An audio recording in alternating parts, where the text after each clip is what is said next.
Hello students. आज हम लोग अपने 11th के सेक्शन को आगे बढ़ा रहे हैं। जो जैसे आप जानते हैं कि 11th में जो हम लोग पढ़ रहे हैं some basic concepts of chemistry, उसका एक इम्पॉर्टेंट पार्ट है 1.5। टॉपिक नंबर आपके एनसीईआरटी में दिया हुआ है। 1.5 कहने का मतलब पहला चैप्टर है और फिफ्थ टॉपिक्स है। फिफ्थ टॉपिक्स है, उस टॉपिक का नाम है लॉ ऑफ केमिकल कॉम्बिनेशंस। क्या बोले? Law of chemical combinations. इससे पहले हम लोग इंपॉर्टेंस ऑफ मैटर्स के बारे में वीडियो 2 दिन बना चुके हैं। इससे पहले हम लोग इसके बारे में इंपॉर्टेंस ऑफ केमिस्ट्री के बारे में पढ़ाए हैं। नेचर ऑफ मैटर का हम लोग 2 पार्ट्स में वीडियो बना चुके हैं। अनसर्टेनिटी इन मेजरमेंट का हम लोग 3 वीडियो बना चुके हैं। उसके बाद जो नेक्स्ट सेक्शंस आता है, यही सेक्शंस है लॉ ऑफ केमिकल कॉम्बिनेशंस, जो अपने आप में काफ़ी इंपॉर्टेंट्स है, जो बहुत सारा न्यूमेरिकल्स का कॉन्सेप्ट्स हम लोग के सामने में ये डालता है। तो न्यूमेरिकल्स के कॉन्सेप्ट्स को इसके लॉ पर हम लोग पढ़ेंगे। न्यूमेरिकल्स का एक वीडियो बना के देंगे, उसका न्यूमेरिकल्स का वीडियो उस पर बनाएंगे। लेकिन पहले अभी लॉ के बारे में जानना है कि लॉ है क्या, और उसके बाद उस पर न्यूमेरिकल्स का वीडियो देखेंगे। तो क्या क्वेश्चन, ये जनरली आईटीजी में क्वेश्चंस आता है इससे, और न्यूमेरिकल्स बहुत ज़्यादा टफ नहीं है, लेकिन कॉन्सेप्ट्स इसका बहुत अच्छा है। ये कॉन्सेप्ट्स के बारे में पढ़ने हम लोग अभी इस वीडियो में जा रहे हैं, इस लेक्चर में यही है। तो अभी जैसे एज यूजुअल जो हम लोग का टॉपिक आप समझ गए होंगे। टॉपिक क्या हो गया? Law of chemical combinations. तो नोट करेंगे, लॉ ऑफ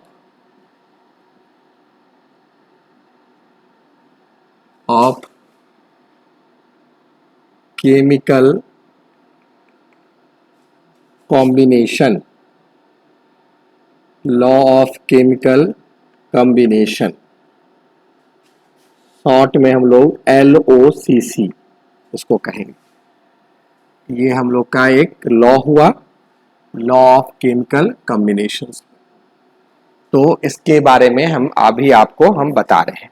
देखिएगा क्या है लॉ। तो सबसे पहले क्या जानिए, ये लॉ कलेक्शन है, बहुत सारे लॉ का कलेक्शन है, एक लॉ नहीं है, ये बहुत सारे लॉ का कलेक्शन है। तो वो सारा लॉ एक ही चीज बताता है कि कब कंपाउंड्स बनेगा। अगर दो या दो से अधिक एलिमेंट्स को हम लोग कंबाइंस करेंगे तो किस स्थिति में वो कंपाउंड्स का फॉर्मेशंस करेगा।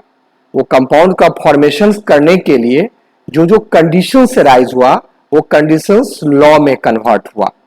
इसीलिए इसका नाम हो गया लॉ ऑफ केमिकल कॉम्बिनेशंस, लोमा। लोमा बोलते हैं, LOCC। ठीक है, इसके बारे में हम लोग इसमें जानना है। तो क्या होता है इसमें? 6 लॉ है, टोटल 6 लॉ है। उसके बारे में आपके एनसीईआरटी में 5 के बारे में चर्चा दिया हुआ, टोटल 6 लॉ। तो ये लॉ क्या कहा कि when 2 or more species combine together is formation of product occurs और नॉट। अगर अकर्स हो रहा तो किस कंडीशन, कौन से लॉ के तहत हो रहा, इसके बारे में इसमें बताया जा रहा है। तो कौन कौन सा लॉ है इसमें? 6 जो लॉ है, 6 को नोट कर देते हैं, एक एक करके हम लोग उसको एक्सप्लेन कर देते हैं। ठीक है, स्पेशली आपके एनसीईआरटी में 5 लॉ है, उसके बारे में हम देखते हैं क्या है। तो देखिए इसमें लिख सकते हैं कि those collective laws that suggest us how to और more species combined together to form product, to form product. Such collective law is known as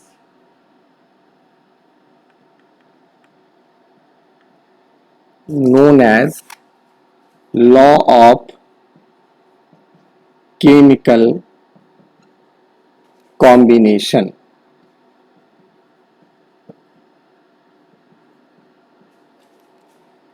these are following, these are following। First note कर दिएगा, first law है ना, इसका नाम है law of conservation of mass, है ना। एक एक करके एक्सप्लेन करेंगे उसको। नंबर 2, लॉ ऑफ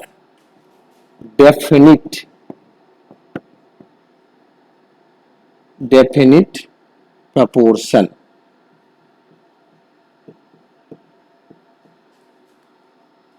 नेक्स्ट है law of multiple proportion, next है लॉ ऑफ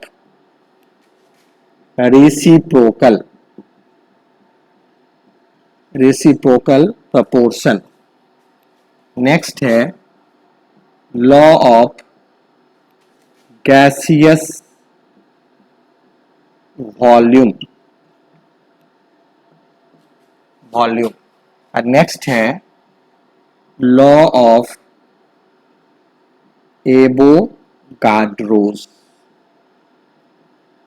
एवोगाड्रो लॉ के नाम से ये फेमस, लॉ ऑफ एवोगाड्रो। ये 6 लॉ है जो किसके अंतर्गत आता है, लॉ ऑफ केमिकल कॉम्बिनेशन के अंतर्गत। लॉ ऑफ केमिकल कॉम्बिनेशन क्या कहा, बेसिक तो आप जान गए, अब एक एक करके हमको इस लॉ के बारे में अलग अलग करके हमको पढ़ना है। तो सबसे पहले हम लोग स्टार्ट करें लॉ ऑफ कंजर्वेशन ऑफ मास। देखिए इसके बारे में हम क्या इसमें इसके जानते हैं।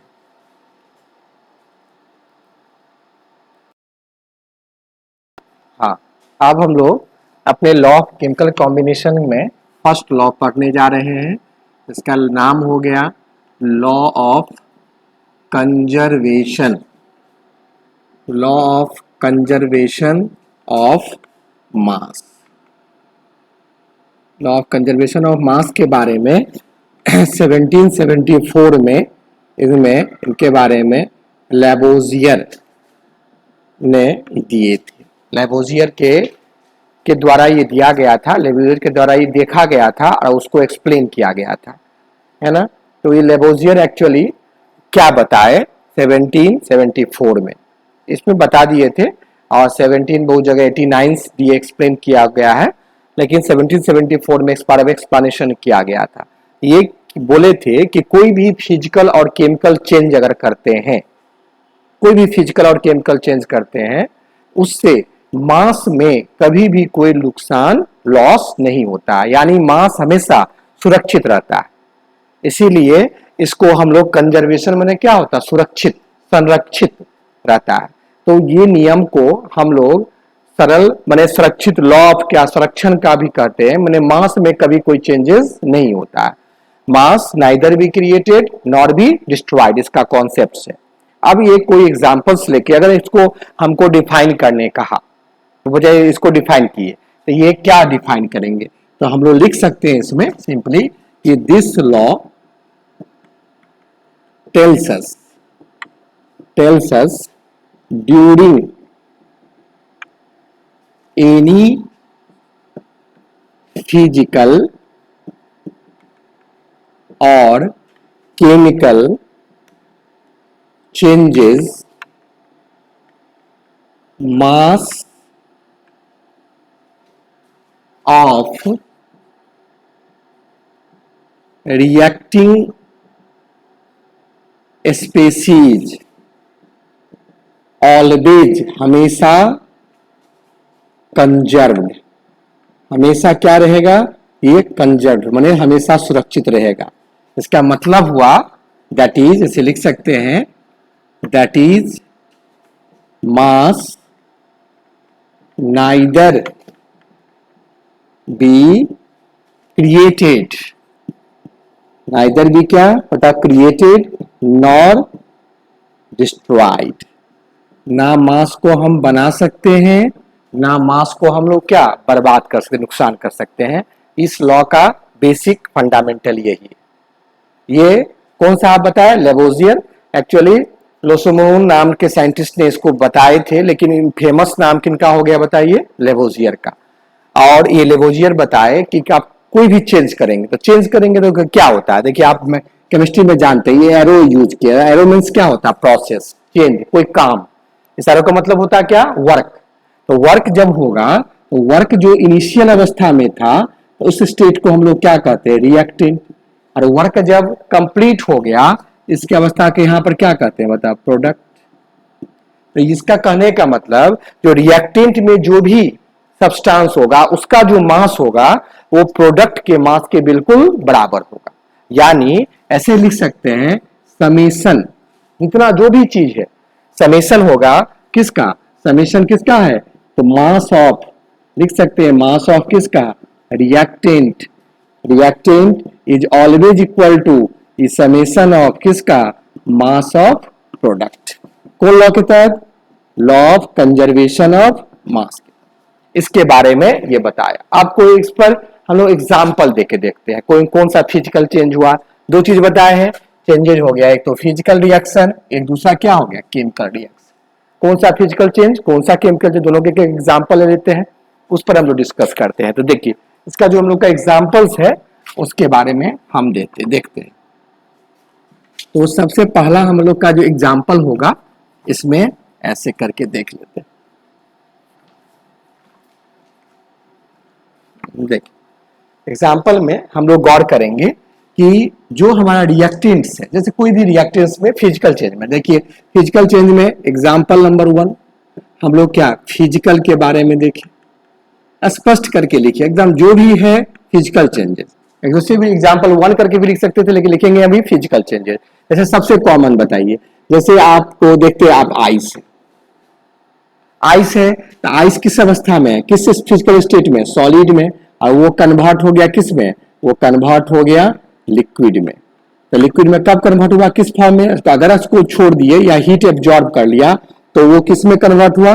वाटर में। तो वाटर हमारा क्या हो गया? किस फॉर्म में स्टेट में है? लिक्विड स्टेट में। आप जानते हैं दोनों का फॉर्मूला क्या होता है? आइस का फॉर्मूला भी H2O और वाटर का भी फॉर्मूला क्या? H2O। अगर हम इसका मास निकालते हैं तो इसका क्या होगा? कुल मास, मोलर मास कितना होगा बता दिए? मोलर मास कितना होगा इसका? H का कितना होता है आप जानते हैं, एकदम ध्यान रखिए। H का 1 H का मास कितना हो गया? 1। और कितने H है? H कितने है? 2 है, तो 2 से मल्टीप्लाई कर देंगे। O का मास कितना होता है? O का जानते हैं 816 होता है। O क्या होता है? 816। यहाँ का मास कितना हो गया? 16। यहाँ 16 कर देंगे, दोनों को ऐड कर दीजिए। इधर भी मास क्या वही हो गया 1 × 2 अब प्लस क्या होगा? 16 हो गया। तो दोनों का यहाँ भी मास क्या 18, इधर भी मास 18। यानी जितना रिएक्टेंट का मास है उतना ही मास किसका हो गया? प्रोडक्ट का मास हो गया। तो यही सम ऑफ मास ऑफ रिएक्टेंट बराबर समेशन ऑफ मास ऑफ क्या होगा? प्रोडक्ट। फिजिकल चेंज को ओबे किया।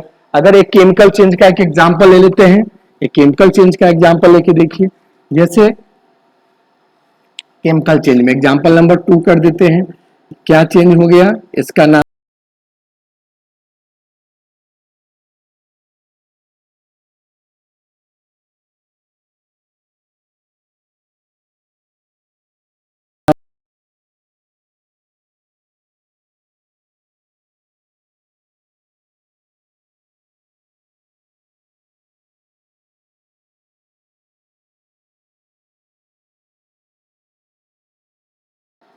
एक्सपेरिमेंट किए थे अपने एपरेटस का यूज करके। उस एपरेटस का ध्यान दीजिएगा, एपरेटस अलग अलग टाइप का था, दोनों को अलग अलग करके रखते हैं और जब उसको हम लोग डालते हैं एक साथ कंबाइंड करते हैं तो कॉम्बिनेशन के थ्रू एक प्रोडक्ट जो बनता है यहाँ क्या होगा बताइए। यहाँ आप जानते हैं पहले रिएक्शन क्या होगा, पहले इसका कॉन्सेप्ट समझ लीजिए। सबसे सिंपलेस्ट कॉन्सेप्ट है, पहला पार्टिकल को प्लस माइनस, इस प्लस यहाँ माइनस, इसके प्लस को इसके माइनस के साथ, इसके माइनस को इसके प्लस के साथ। तो Ag के साथ क्या हो गया? देखिए Ag के साथ क्या आ गया? Cl। यहां बना क्या? AgCl। और दूसरा क्या हो गया? इसमें क्या प्रोडक्ट बना? Na है, NO3 बन गया।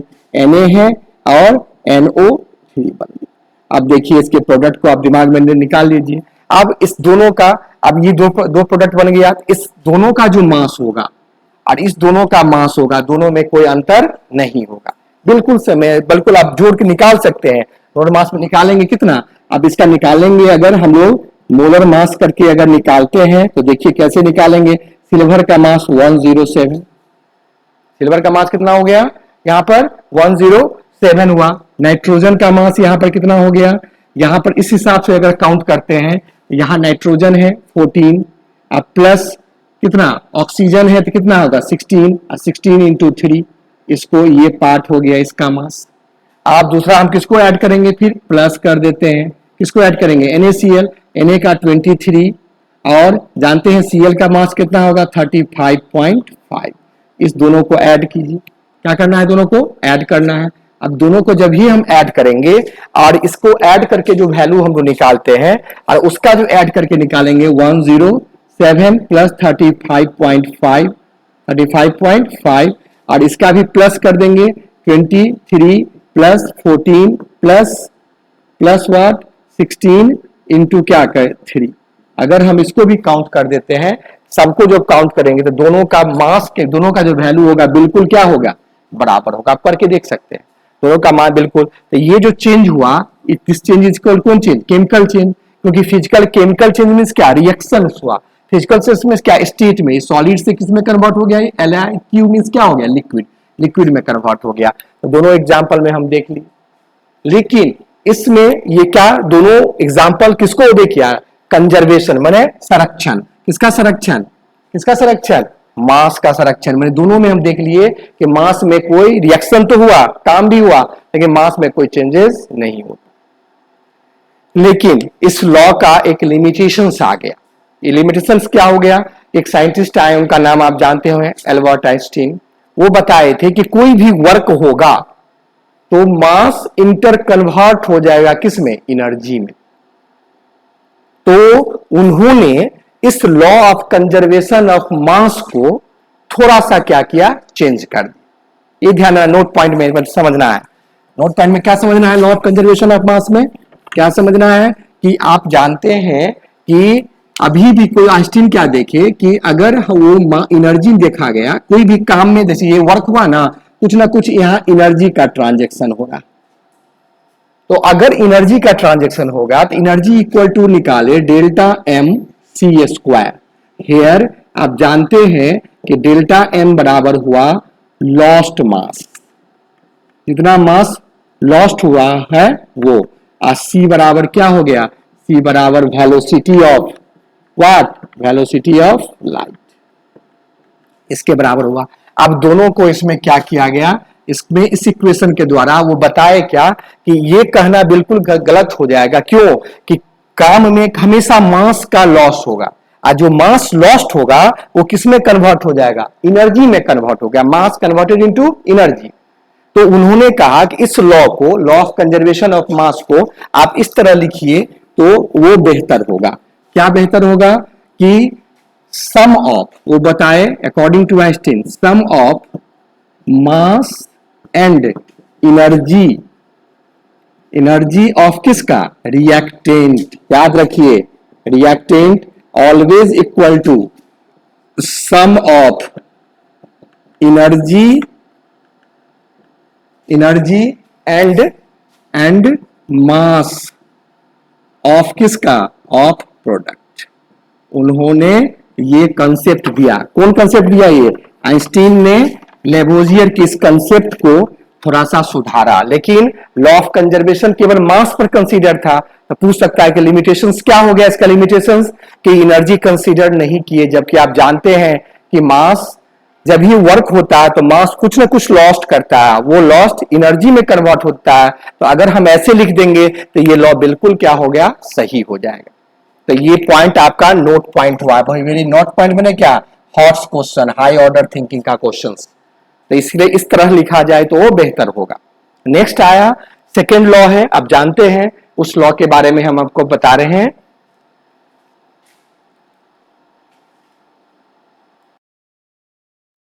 अब चलिए सेकेंड लॉ हुआ, लॉ ऑफ क्या, डेफिनिट, या डेफिनिट कोई कांस्टेंट प्रोपोर्शन का आएगा। देखो ये क्या कहे, ये इसका नाम हो गया स्थिर अनुपात का नियम। अगर आपको कोई हिंदी मीडियम में, बहुत सारे बच्चे देखते रहते कि हिंदी मीडियम बताइए स्थिर अनुपात का नियम, हिंदी थोड़ा सा टफ पड़ जाता है ना, अनुपात का नियम समझना तो हिंदी में ही है।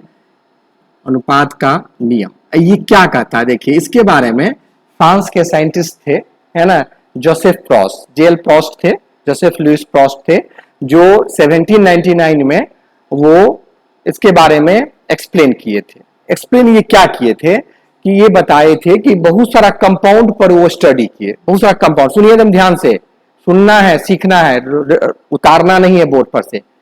बहुत सारा कंपाउंड ले लेके उसमें जो एलिमेंट्स है उस सारे पर स्टडी किए, और स्टडी करते हुए वो एक नतीजा पर पहुंचे, कंक्लूजन में पहुंचे। नहीं होता, बहुत सारा काम करके एक हम लोग निष्कर्ष निकालते हैं।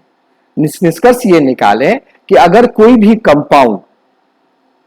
कंपाउंड अगर वो प्योर है और किसी भी सोर्स से बना हो, एक ही कंपाउंड अगर वो प्योर है या किसी भी सोर्स से बना हो, किसी भी कंट्री में बना हो, तो सुन रहे हैं ना, किसी भी सोर्स से बना हो, किसी भी कंट्री में बना हो, लेकिन उसका मास का जो अनुपात होगा, मास का, उस एलिमेंट्स में जो मास होंगे, एलिमेंट्स का मास होगा, उसका अनुपात हमेशा निश्चित होगा, हमेशा कांस्टेंट होगा, हमेशा डेफिनिट होगा। इसे नाम पड़ा क्या, लॉ ऑफ डेफिनिट या कांस्टेंट प्रोपोर्शन।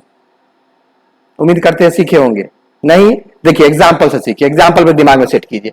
कोई भी एग्जांपल एक ले लेते हैं, जैसे सिंपल सा एग्जांपल्स है, जैसे हम लोग कार्बन डाइऑक्साइड को बना रहे हैं, प्योर कार्बन डाइऑक्साइड, तो कैसे बनाएंगे, कार्बन लेते हैं, कार्बन को बर्न कर देते हैं, कार्बन को लिए जला दिए तो कार्बन डाइऑक्साइड बना।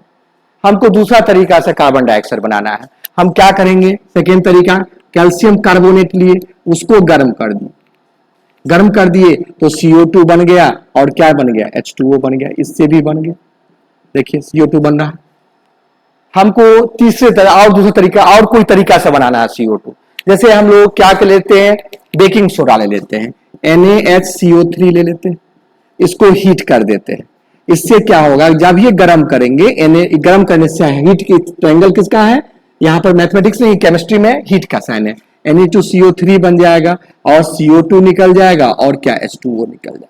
अब देखिए यहां भी तो CO2 निकल रहा, किसी भी तरीका से भी क्वेश्चन को बैलेंस कर लेंगे, बना लेंगे क्वेश्चन को। हमको क्वेश्चन बैलेंस से अभी नहीं मतलब, हमको देख रहे हैं, सब में CO2 हम देख रहे हैं, तो CO2 किसी भी सोर्स से बनना है। यहां सोर्स क्या हुआ, कार्बन, यहां सोर्स क्या हुआ, कैल्शियम कार्बोनेट, लाइमस्टोन, यहां पर सोर्स क्या हुआ, बेकिंग सोडा, सोडियम बाइकार्बोनेट। लेकिन सोर्स तो सबका अलग अलग है, लेकिन बन रहा है क्या, CO2। तो CO2 का जो मास का अनुपात होगा वो सारे में एक जैसा होगा। जैसे देखिए CO2 में कौन कौन सा एलिमेंट्स है, 2 एलिमेंट्स है, तो CO2 में एलिमेंट्स देखिए, CO2 इन CO2 लिख देंगे, इन CO2 में क्या एलिमेंट देखेंगे, ऐसे C रेशियो क्या O, दो ही एलिमेंट है, कार्बन है और क्या, ऑक्सीजन से।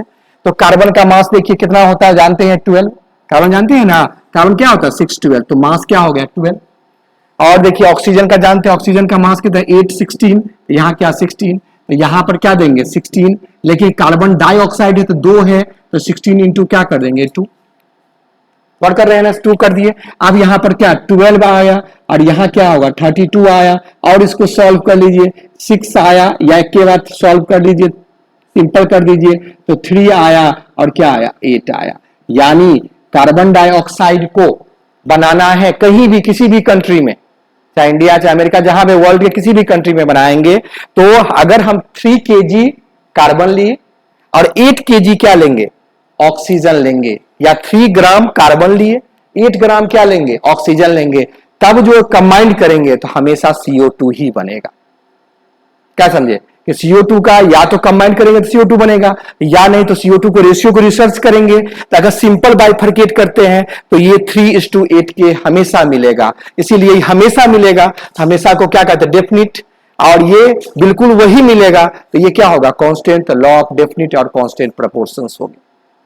किसी भी चीज के बारे में और बना सकते हैं आप। तो इसमें क्या सीखे, मेन बात क्या सीखे कि सोर्स कोई भी हो, सोर्स कोई भी हो, अगर कंपाउंड प्योर सेम बन रहा है तो उसका मास रेशियो हमेशा क्या रहेगा, डेफिनिट रहेगा। इसको ऐसे लिख कैसे लिखिएगा, तो इसमें ऐसे लिख सकते हैं, यहां पर हम लिख देते हैं। अगर किसी को लैंग्वेज चाहिए, ये तो हो गया इसका, ये समझाएं, इसका लैंग्वेज चाहिए, इसको लिख सकते हैं कि दिस लॉ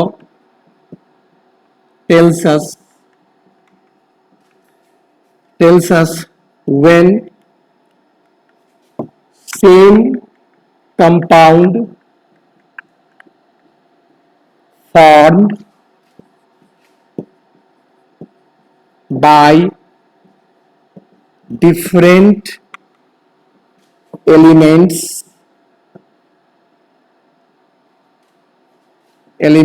or source,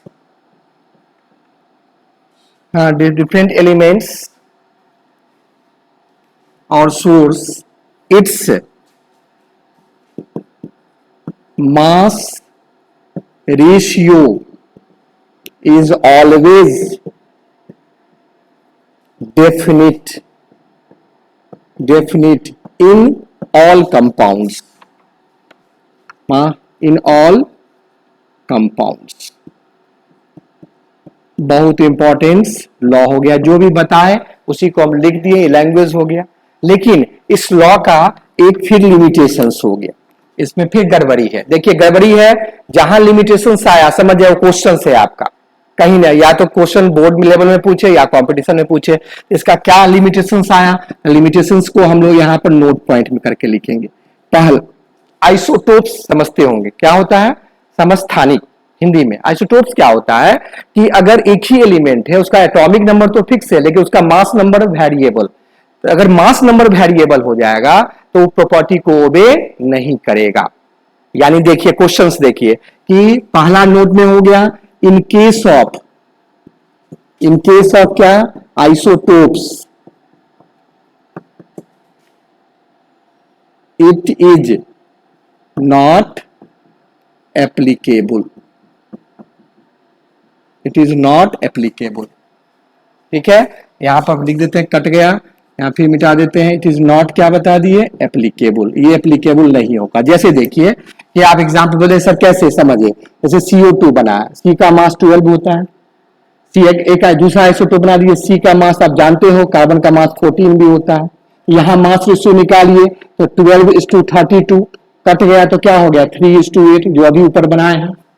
यहां मास रेशियो निकालिए 14 क्या 32, अब इसको काटेंगे तो क्या होगा 7 क्या हो गया 16। अब देखिए इसका मास रेशियो अलग है, इसका मास रेशियो अलग है। कंपाउंड तो दोनों CO2 है, लेकिन ये 14 जो है ये 12 का क्या है आइसोटोप। ये जानते हैं ना कार्बन के 3 आइसोटोप 12, 13 एंड 14, तो ये 14 जो है ये किसका, ये 12 का क्या है आइसोटोप्स है, इसीलिए इस लॉ को ये ओबे नहीं किया। ध्यान रखिएगा आइसोटोप्स के केस में ये ओबे नहीं होता है। और दूसरा अगर और एक नोट पॉइंट का सेकंड देखिए, अगर देखना हम लोग चाहेंगे, सेकंड में होता है, पढ़े होंगे ऑर्गेनिक केमिस्ट्री में आइसोमेरिज्म, आइसोमर्स, तो आइसोमर्स के केस में भी ये लागू नहीं होगा क्योंकि मास उसका सेम रहेगा, रेशियो भी सेम रहेगा, लेकिन कंपाउंड्स अलग अलग रहेगा। तो नॉट एप्लीकेबल, याद रखिएगा नॉट एप्लीकेबल, किसमें एप्लीकेबल नहीं होगा, applicable in case of, not applicable in, देखिए केस ऑफ, किसमें, केस ऑफ आइसोमर्स, याद रखिए किसमें, आइसोमर्स में। बोले सर कैसे, एग्जांपल बता दीजिए, हम एग्जांपल यहां बता देते हैं। देखिए जैसे आप जानते हैं C2H5OH 10th में पढ़े होंगे, इथाइल अल्कोहल, और CH3OCH3, इसका नाम है ईथर, इसका नाम है ईथर, इसका नाम है क्या, इथाइल अल्कोहल। अब ये दोनों को आप बात अगर करते हैं, दोनों का इसका फॉर्मूला देखिए, कार्बन यहां 2, हाइड्रोजन देखिए कितना 5 और 1 6, ऑक्सीजन 1, यहां पे कार्बन देखिए 1 और 1 2, हाइड्रोजन क्या होगा 6, ऑक्सीजन 1, यहां भी यही चीज है, यहां भी यही चीज। देखिए दोनों का तो मास रेशियो सेम होगा, दोनों का मास रेशियो सेम होगा, लेकिन ये ध्यान, ये अल्कोहल है और ये ईथर है, एक जान बचाता है दूसरा जान मारता है। दोनों का प्रॉपर्टी क्या होगा, सेम, अलग अलग हो गया कि नहीं। जैसे इसका प्रॉपर्टी डिफरेंट हो गया, इसी प्रकार इसका भी प्रॉपर्टी क्या हो गया, डिफरेंट हो गया। तो कब कहां नहीं लागू होगा, आइसोटोप्स में नहीं लागू होगा और आइसोमर्स में ये लागू नहीं होगा। Very very important, always remember. अब चलते हैं थर्ड लॉ पर।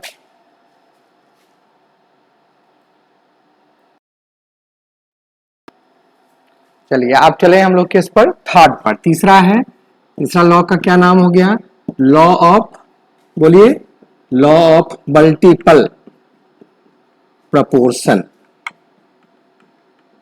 Law of multiple proportion. इनको डाल्टन साहब दिए थे, जॉन डाल्टन नाम सुने हैं, और वो दिया गया था 1803 में। है ना। जॉन डाल्टन बहुत फेमस साइंटिस्ट है, डाल्टन थ्योरी तो बहुत फेमस है।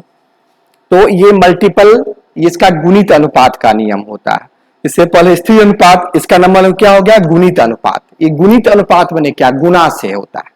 तो गुणित अनुपात यहाँ मल्टीपल्स मीन्स क्या हो गया, गुणित अनुपात, गुना मल्टीपल।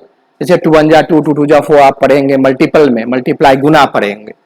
ये क्या कहे कि अगर कोई भी कंपाउंड्स आपको बनाना है, कोई भी कंपाउंड्स बनाइए जिस कंपाउंड, अगर उस कंपाउंड का सोर्स सेम है और वो सेम सोर्स से 2 या 2 से अधिक कंपाउंड्स बन रहा है, सोर्स सेम है लेकिन कंपाउंड 2 या 2 से अधिक तरह का बन रहा है, तो उसमें से मास रेशियो 1 का हमेशा कांस्टेंट रहेगा और दूसरा एलिमेंट का जो मास रेशियो होगा सारे में एक दूसरे के मल्टीपल में होगा। फिर समझिए कि सेम एलिमेंट्स मैंने सेम तरह के डिफरेंट टाइप के एलिमेंट्स से अगर अलग अलग तरह के कंपाउंड्स बनाते हैं तो उसमें एक का रेशियो, कौन रेशियो, मास रेशियो फिक्स रहेगा, अदर वेरिएबल होगा। किसके अनुसार, उसके गुणक के अनुसार, मल्टीपल के अनुसार उसमें बढ़ता चला जाएगा। जैसे आप एग्जांपल में तौर देखिए, जैसे आप एग्जांपल पहले देखिए, एग्जांपल दिमाग चला जाएगा कि जैसे आपका हाइड्रोजन है, ध्यान दीजिएगा, और उसको कंबाइन कर रहे हैं किसके साथ, ऑक्सीजन के साथ, बनेगा क्या, बनेगा H2O। एक खास कंडीशन में बनेगा H2O। वही हाइड्रोजन H2 प्लस O2 है। अगर हम उसको एक ड्रास्टिक कंडीशन में फॉर्मेशन करते हैं, इसमें इसको ड्रास्टिक कंडीशन में फॉर्मेशन करवाते हैं, तो ड्रास्टिक कंडीशन अगर डालते हैं किसी खास कंडीशन पर, तब कभी बन जाता है H2O। ऐसे H2O2 का बनाने का अलग तरीका है, बैरियम सल्फेट से रिएक्शन H2SO4 का करते हैं, लेकिन यहां स्पेसिफिक ड्रास्टिक कंडीशन है। Both are oxide of hydrogen, ये भी ऑक्साइड ऑफ हाइड्रोजन, ये भी ऑक्साइड ऑफ हाइड्रोजन, लेकिन दोनों का नेचर अलग अलग। आप देखिए ना, आप क्या कहा, ये लॉ कहते हैं कि एक का रेशियो फिक्स रहेगा, अदर का चेंज होगा। अब रेशियो निकाल लीजिए, तो एक किसका रेशियो किसका निकालेंगे, H और O का। H का कितना है 1 × 2 और इस 2 क्या हो गया 16। और कर रहे हैं ना, यहां पर बताइए 1:2 इस 2 क्या 16:2। आप गौर कर रहे हैं ना, तो यहां पर क्या हो गया, इसको काट देंगे तो 1:8, इसको काट दीजिए तो 1:2 क्या 16। अब देखिए 1 और 1 दोनों में क्या है, सेम है, एक तो हमेशा सेम है और दूसरा क्या है 8, और 8 का क्या है मल्टीपल है, 8 का ट्वाइस आ रहा है 16, 8 2 जा 16, तो यह मल्टीपल 2 के मल्टीपल में आया कि नहीं आया, 2 के मल्टीपल में आया। तो निश्चित ये दोनों कंपाउंड अगर बनता है ऐसे, तो निश्चित अगर बनता है ऐसे तो निश्चित ओबे करेगा कौन लॉ को, लॉ ऑफ मल्टीपल प्रपोर्शन। इसी प्रकार एक एग्जांपल बनाया गया था, बहुत फेमस एग्जांपल है, जो काफी क्वेश्चंस भी आता है कि oxide of nitrogen and oxygen. Example number ये क्या है, एग्जांपल नंबर ये 1 है। एग्जांपल नंबर 2 में देखिए, तो ऑक्साइड है, oxide of nitrogen and oxygen. देखिए क्या होगा, नाइट्रोजन ऑक्सीजन के ऑक्साइड्स के बारे में हम लोग देखेंगे। तो ऑक्साइड्स में कॉमन चीज देखिए, नाइट्रोजन जो होगा कि अगर हम लोग नाइट्रोजन पहला कंबाइन करता ऑक्सीजन के साथ, तो जनरली हम पांचों कंडीशन ड्रास्टिक हम बना देते, ऐसे बना देते हैं नाइट्रोजन और ऑक्सीजन। इसका कंडीशन किए, एक स्पेसिफिक कंडीशन में बनता पहले N2O, नाइट्रस ऑक्साइड, इसको लाफिंग गैस कहते हैं, जानते हैं। दूसरा एक कंडीशन में बनता है NO, तीसरा में बन जाता है N2O3, फोर्थ में बन जाता है क्या N2O4, फिफ्थ में बन जाता है N2O5। ये इतने 5 ऑक्साइड 5 ऑक्साइड बनते हैं।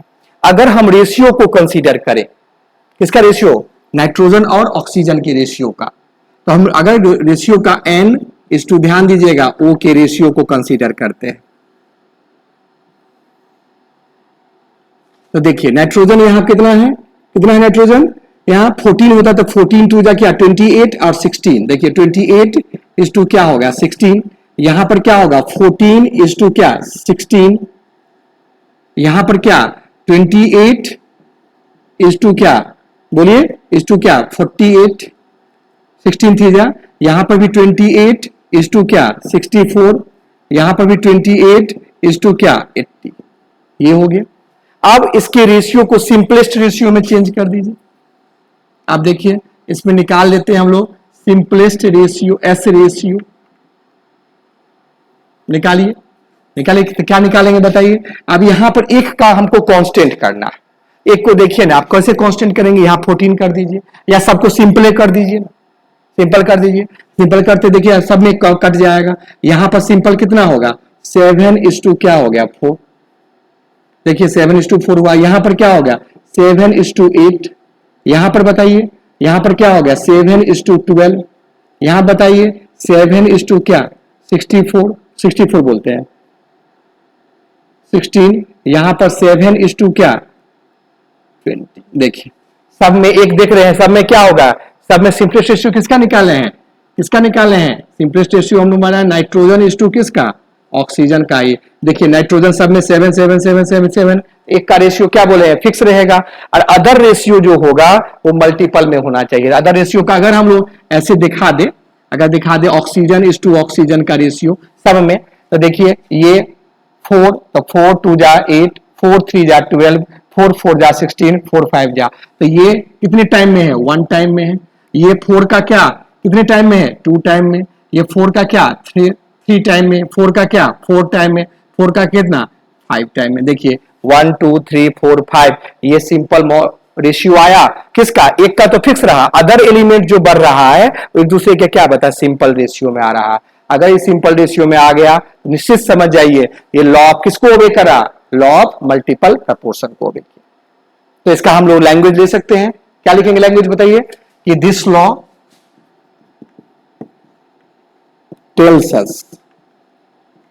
tells us when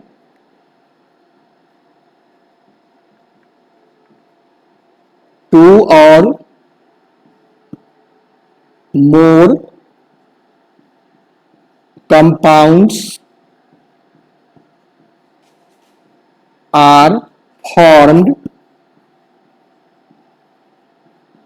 from किससे, from same elements, एलिमेंट्स लिखा हुआ है same elements at different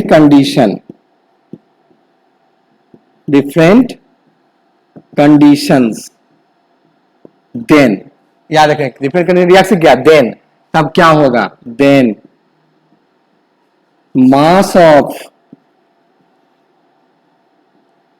mass of one elements must be constant and other varies in किसमें सिंपल मल्टीपल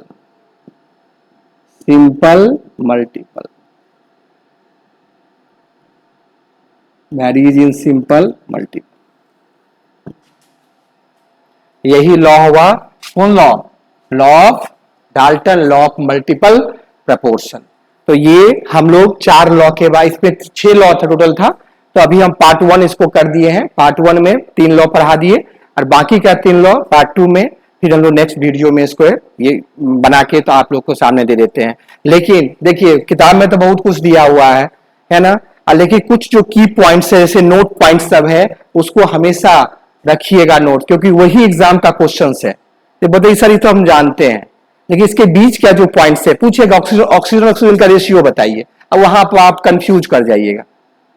ये तो रेशियो निकाल लेंगे तो ऑक्सीजन रेशियो क्या होगा, जो ऑक्सीजन का, नाइट्रोजन को छोड़ दो ऑक्सीजन को देखिए किसके मल्टीपल में, तो 1 कर दीजिए 4 × 1 तो 4 हो गया, तो 4 × 2 देखिए 4 को यहाँ 2 से मल्टीप्लाई किए तो 8, फिर 4 को किससे 3 से मल्टीप्लाई किए तो 12, फिर 4 को किससे 4 से मल्टीप्लाई किए तो क्या 16, ऐसे करके हम लोग इसका रेशियो भी क्वेश्चन आएगा। ऑक्सीजन का रेशियो नाइट्रोजन के 5 ऑक्साइड में बताइए। अब ये कंफ्यूजन क्रिएट कर देता है, इस तरह का कंफ्यूज हमेशा ध्यान रखिए।